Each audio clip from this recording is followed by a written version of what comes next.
며칠 전 밤늦게 낯선 번호로 문자가 하나 왔다. 오늘 덕분에 즐거웠어요. 잘 들어갔죠? 처음엔 잘못 보낸 건 줄 알고 잘못 보내신 것 같습니다. 라고 답장했다. 근데 곧바로 답장이 왔다. 죄송해요. 근데 혹시 동현이 친구 아닌가요? 동현이는 몇 년 전 안타까운 사고로 먼저 세상을 떠난 친구였다. 맞아요. 근데 그걸 어떻게 아시죠? 라고 보냈다. 잠시 후 그 사람이 다시 답장을 보냈다. 그렇구나. 오늘 같이 있었는데 예전처럼 그대로더라고요. 자처하는 친구가 몸이 안 좋다고 해서 약이랑 죽을 사서 갔다. 집은 오래된 오피스텔이었고 현관 비밀번호는 여전히 예전 그대로였다. 문을 열자 조용한 방 안에 불이 켜져 있었고 친구는 식탁에 앉아 있었다. 야, 죽 사왔어. 죽 먹어. 근데 그 친구는 아무 말 없이 그대로 앉아 있었다. 나는 식탁 맞은편에 앉았다. 그 사람은 고개를 숙인 채 계속 밥그릇을 바라보고 있었다. 나는 말없이 숟가락을 밀어줬다. 그때 처음 그 친구가 나를 봤다. 표정은 없었고 입만 작게 벌어져 있었다. 그리고 그 순간 문이 열렸다. 진짜 친구가 비닐봉지를 든 채 방 안으로 들어왔다. 이상한 건 고등학교 동창 단톡방에 내 이름이 초대된 순간부터였다. 내가 나온 학교가 아니라서 실수로 들어온 줄 알고 나가려 했는데 상민아, 오랜만이다. 잘 지냈지? 혹시 번호 바뀐 거야? 라며 나를 반겼다. 심지어 단톡방에 올라온 사진 속엔 내 얼굴도 있었다. 나는 그 사진을 전혀 기억하지 못했다. 이름도, 얼굴도, 학교도. 아무것도 익숙하지 않았다.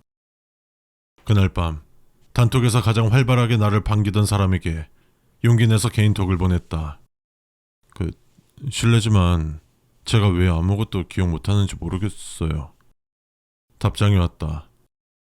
괜찮아. 처음엔 다 그래. 근데 곧 익숙해질 거야. 이사를 도와준 적이 있다. 친한 사이도 아닌데 묘하게 부탁을 거절하기 어려운 사람이었다. 짐은 많지 않았다. 상자 4개, 의자 하나, 식탁 겸 책상 하나, 그리고 벽에 걸린 거울.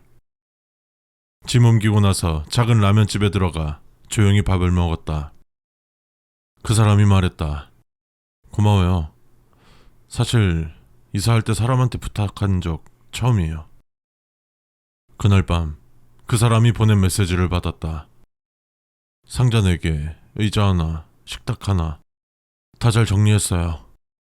근데 거울은 누가 옮겼죠? 우주정거장 B12는 지구에서 가장 먼 궤도에 떠있는 연구용 기지다. 나는 거기서 통신 파트를 맡고 있었다. 지구 기지로부터의 교신, 보급선 스케줄, 긴급 구조 신호까지 모두 내 책임이었다. 보급선은 한 달에 한 번씩 온다. 항상 같은 시간, 같은 경로. 그런데 3달 전부터 매주 보급선이 왔다. 동일한 신호, 동일한 선체번호, 동일한 도킹 요청 코드. 처음엔 예정이 바뀌었나 싶었지만 그렇게 존재하지 않는 보급선이 매주 정해진 시간에 도착했다. 우리는 도킹을 승인하지 않았고 보급선은 매번 정거장 근처를 한 바퀴 돌고 사라졌다. 감시 카메라에 그 선체가 기록돼 있었고 열화상 카메라엔 조종석에 누군가 앉아있는 것도 보였다. 기지에 확인하자 이렇게 답했다. 보급선은 3개월 전 마지막으로 출발했고 목적지에 도착하지 못했습니다. 나는 시간여행 장치를 가지고 있다. 단, 이 기계는 딱 10분 전으로만 돌아갈 수 있다. 우연히 교통사고를 눈앞에서 목격했을 때 나는 처음으로 기계를 사용했다. 버튼을 누르자 모든 것이 희미해지며 10분 전에 그 장소에 서 있었다. 길가엔 아직 아무 일도 일어나지 않았고 그 사람은 횡단보도에서 신호를 기다리고 있었다. 나는 서둘러 그를 붙잡아 사고를 막았다. 이후 가끔씩 중요한 일을 망쳤을 때 혹은 큰 실수를 할 때마다 나는 기계를 썼다. 그런데 어느 날 이상한 것을 깨달았다. 기계를 쓰고 과거로 돌아오면 10분 전에 나와 마주치는 것이 정상이다. 하지만 지금껏 나는 나 자신을 단 한 번도 마주친 적이 없었다. 그냥 과거에 내가 있어야 할 곳에 아무도 없었다. 지금 내가 쓰고 있는 이 기계는 정말 나를 과거로 돌려보내는 게 맞을까? 밤 11시쯤 모르는 번호로 전화가 왔다. 한참 벨이 울리고 멈췄다가 곧바로 다시 울렸다. 여보세요? 조용한 잡음만 들렸다. 여보세요? 누구세요? 그러자 아주 작고 조심스러운 목소리로 누군가 말했다. 거기 나 들려요. 목소리는 힘이 없었다. 나는 누구냐고 다시 물었지만 그 사람은 그냥 계속 작게 중얼거릴 뿐이었다. 소름이 돋아서 전화를 끊었다. 다음날 아침 통신사에 물어보자 돌아온 답변은 이랬다. 고객님, 이 번호는 사용 기록 자체가 없습니다. 그날 밤 다시 전화가 왔다. 같은 번호로. 나는 고민하다 이번엔 녹음 버튼을 누르고 전화를 받았다. 목소리가 들렸다. 이제 들리세요? 이번엔 확실히 알아들었다. 그건 내 목소리였다. 초등학교 때 우리 아파트 아이들은 늘 같은 놀이터에서 놀았다.